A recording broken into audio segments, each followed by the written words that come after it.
이번 시간은 조건 그리고 진리집합에 대해서 알아보는 시간이 되겠습니다. 먼저 우리 조건에 대해서 알아볼 건데 다음과 같은 문장을 한번 생각해 봅시다. x는 짝수. x는 짝수라는 문장을 여기 선생님이 적었는데 이 문장은 참일까요? 거짓일까요? 어떻습니까? 이 문장. 알 수가 없겠죠. 왜 알 수 없습니까? 바로 이 x라는 녀석 때문입니다. 그렇죠? x라는 건 변수죠, 변수. 미지수입니다, 미지수. 우리가 알 수 없는 값이죠. 그러니까 x라는 값이 무엇인지 알기 전까지는 x는 짝수다 라는 이 문장은 참인지 거짓인지 우리가 알 수가 없다는 거죠. 그렇죠?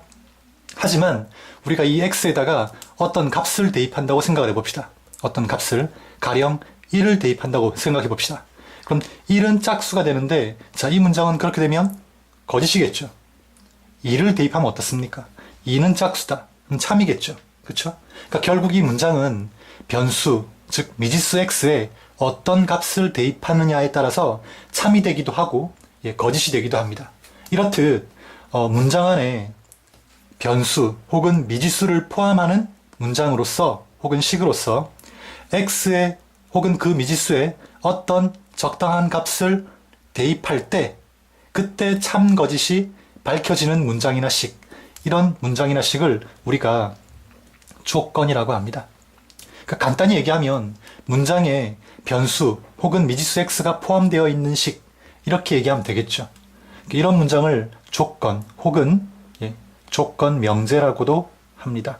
그러니까 보통 이 명제라는 말은 많이 생략하는데 간단히 보통 조건 명제 대신에 조건이란 말을 더 많이 쓰고 있습니다.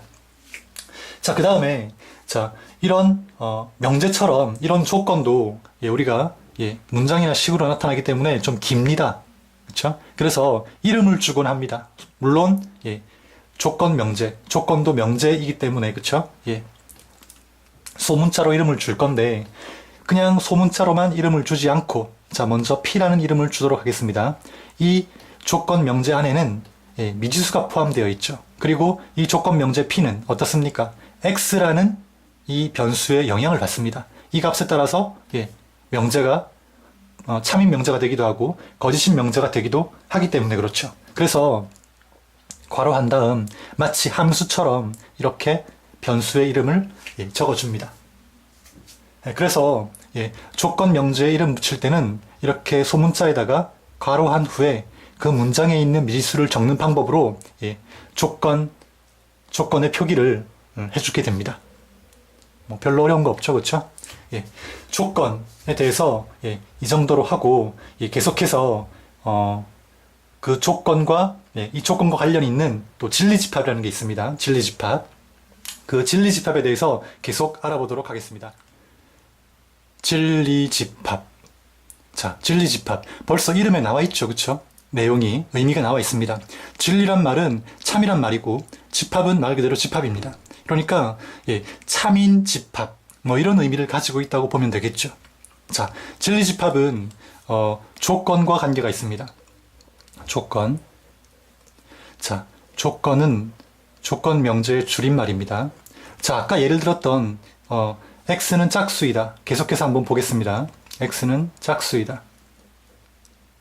그러면 x에 어떤 값을 집어넣느냐에 따라서 어떻습니까? 이 문장은 참이 되기도 하고 거짓이 되기도 한다고 아까 배웠습니다. 그렇죠? 그러면 이 문장의 이름을 우리가 아까 계속 px라고 이름을 붙였었는데 계속해서 px라는 이름으로 사용하도록 하겠습니다. 먼저 x에 1을 넣는다고 가정을 해봅시다. 그럼 어떻습니까?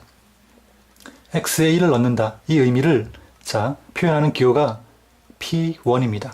x에 1을 대입한다는 의미죠. 그쵸? 이러면 어떻습니까? 이때는 1은 짝수다. 거짓이 되겠죠. 거짓입니다. 그 다음 2를 대입하면 어떻습니까? 2를 대입하면 그땐 참이겠죠. 그렇죠? 더 이상 안 하겠습니다. 이렇게 쭉 해서 계속해보면 결국 x가 2, 4, 6, 8 이런 숫자일 때 이 조건은 어떻습니까? 참이 됩니다. 그렇죠? 그때 이 조건을 참이 되게 하는 그런 미지수 x의 집합, 참이 되게 하는 미지수 값은 2, 4, 6, 8 이렇게 무수히 많겠죠. 짝수는 다 될 테니까. 이런 조건을 참이되게 하는 이런 숫자들의 집합, 이런 x 값들의 집합을 우리가 px의 진리집합이라고 얘기를 합니다. 그리고 진리집합은 집합이라는 건 이름을 줄 필요가 있을 때는 대문자로 준다고 했죠. 그리고 px의 진리집합입니다. 조건 px의 진리집합입니다. 그래서 p와 연관 있는 대문자 p를 우리가 이름 붙여줍니다. 되겠습니까? 그러니까 정리하면 이렇습니다. px라는 조건이 있을 때 이 조건을 참이되게 하는 그런 x값들의 집합, 주어진 조건을 참이되게 하는 x값들의 집합을 우리가 대문자 p로 이렇게 표시한다는 거죠. 가령 px가 아니라 qx로 이름 붙였다면 qx의 진리집합은 당연히 q로 표시를 해야 되겠죠. 되겠습니까? 여기까지 해보면 별거 아닙니다. 그리고 지금 방금 우리가 예로 들었던 조건 px, 이 녀석의 진리집합을 조건제시법으로 한번 표현해 보도록 하겠습니다. 어떻습니까?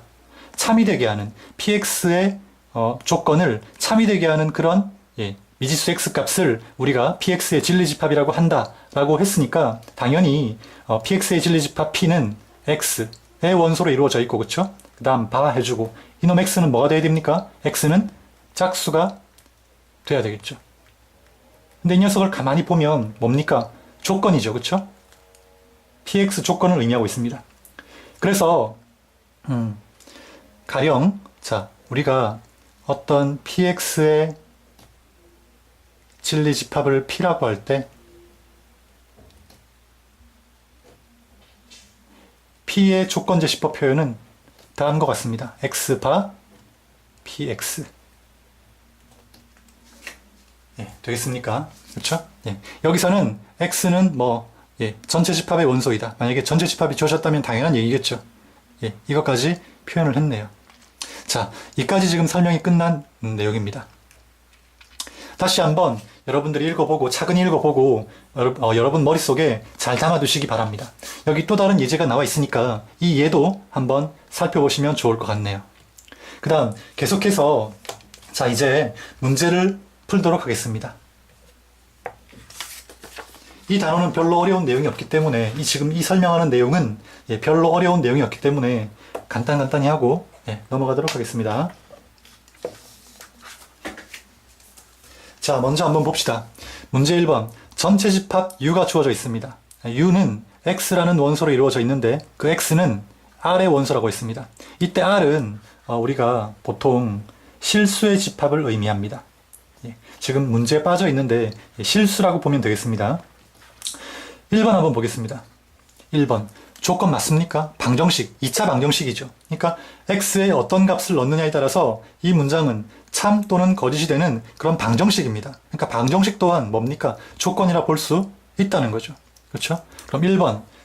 1번을 참이 되게 하는 그런 x값은 결국 2차 방정식의 해가 될 테고 인수분해 되는 꼴이니까 인수분해를 해보면 이렇게 되겠네요. 그러면 x값은 1 또는 3이 되니까 따라서 어떻습니까? 진리집합은 1, 3이 되겠죠. 집합이니까 이렇게 중괄호에 넣어줘야 됩니다. 됐습니까? 다음 2번 보도록 하겠습니다. 2번. 2번은 어떻습니까? x제곱 더하기 1이 0보다 크다고 했습니다. 당연하죠, 그쵸? 한번 봅시다. x제곱, x는 실수라고 했습니다. 아까 분명히 문제의 조건 나와 있습니다. r은 실수라고 했으니까. 그럼 당연히 실수의 제곱은 0 이상이겠죠. 그렇죠? 그러면 x제곱, x가 실수일 때 x제곱은 0 이상인데 좌변에 1을 더하게 되면 어떻습니까? 이 값은 당연히 1 이상이 되겠죠. 부등식의 성질을 이용해서 양변에 1을 더합니다. 그러면 x제곱 더하기 1은 1 이상이니까 당연히 0보다 어떻습니까? 크게 되겠죠. 즉 어떤 x값을 대입해도 항상 성립한다는 소리입니다. 그러니까 x가 실수 전체의 집합이 되겠죠. 그래서 x바 x는 r, 주어진 전체 집합이 바로 진리집합이 되겠습니다. 다음 3번 보도록 하겠습니다. 3번. 자, 3번은 또 어떨까요? 3번은 2번이랑 좀 비슷한데, 예, 부등호 모양이 반대로 지금 바뀌어 있죠. 그렇죠? 3번 계속해서 보도록 하겠습니다. 3번, 아까도 얘기했듯이 x는 실수라고 했습니다. 그럼 당연히 실수를 제곱하게 되면 0 이상이 되겠죠. 그렇죠? 그 다음 양변에 1을 더합니다. x제곱 더하기 1은 자, 아까도 했듯이 1 이상이 되게 돼 있습니다. 그럼 x제곱 더하기 1이라는 놈은 항상 1 이상이라는 소리인데 이 놈은 0보다 작거나 같을 수가 없겠죠. 1 이상인 값이. 그렇죠? 그러니까 3번을 만족하는 x 값은 없다는 의미입니다. 이게 되겠습니까? 따라서 이 문장 3번의 이 식을 만족하는 이 조건을 만족하는 그런 x 값은 하나도 없다는 거니까 결국 진리집합은 파이가 되겠죠. 공집합이 되겠습니다. 자, 되겠습니까? 문제 1번 간단하죠. 자, 문제 1번 보면 지금 1번, 2번, 3번은 식입니다. 그리고 1번은 방정식, 2번은 부등식인데 자, 1번, 2번, 3번 이런 것들은 x에 어떤 값을 넣느냐에 따라서 등식이나 혹은 이 부등식이 성립하기도 하고 성립하지 않기도 합니다. 그래서 이런 등식이나 이런 방정식이나 부등식 2번, 3번 같은 이런 부등식 또한 자, 조건이 됨을 여러분이 기억해야 되겠습니다. 자, 이까지 해서 조건, 그리고 조건의 진리집합, 그리고 진리집합의 조건예시법 표현, 까지 우리가 알아봤습니다. 강의는 여기서 마치도록 하겠습니다.